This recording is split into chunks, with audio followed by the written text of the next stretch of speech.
বন্ধুরা সবাই কেমন আছেন? আশা করি ভালো আছেন। আজকে আমি আর আমার বন্ধু খেলতে চলে যাচ্ছি ছোট ভাইদের সাথে। ছোট ভাইরা বলে আমাদের সাথে খেলবো, তাই জন্য আমার ডাক দিয়েছে, তাই জন্য আমরা যাচ্ছি। তারপর আমরা বাসা থেকে বের হয়ে গেলাম, মাঠের উদ্দেশ্যে রওনা দিলাম। আর আমার বন্ধু একটু ক্যামেরার সামনে এসে একটা ভাব নিতে আছে যে আমার দেখ কেমন লাগছে, সুন্দর। তার পাশে হলো মাঠ, ছোট ভাইরা খেলতে আছে, চলেন ওদের সাথে একটু খেলা যাক। তারপর আমি হাতে নিয়ে নিলাম ব্যাট। আমার হাতে ব্যাট মানে 6 ছক্কা খেলবো। আপনারা সবাই দেখবেন আমার খেলা। হাতে ব্যাট পাওয়ার পরে আমার মনে হচ্ছে আমি ক্রিস গেল হয়েছি, ক্রিস গেলের মতন ব্যাট পিটাইতেছি হুড়াদুরা। আর এই সাইডে আমার ছোট ভাই বল করতেছে, আর এই সাইডে আমার এক নেতা আইছে, নেতা খুব জ্বালাইতেছে আমারে।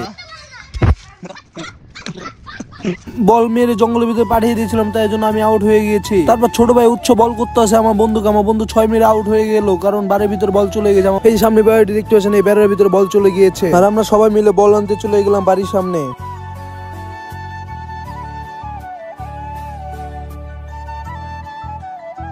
তারপর ছোট ভাই উচ্চ বলটি নিয়ে আসলো। আজকে ভিডিওটি এবং যদি ভিডিওটি ভালো লেগেছে অবশ্যই লাইক সাবস্ক্রাইব করে দিবেন ও আমাদের পাশে থাকবেন।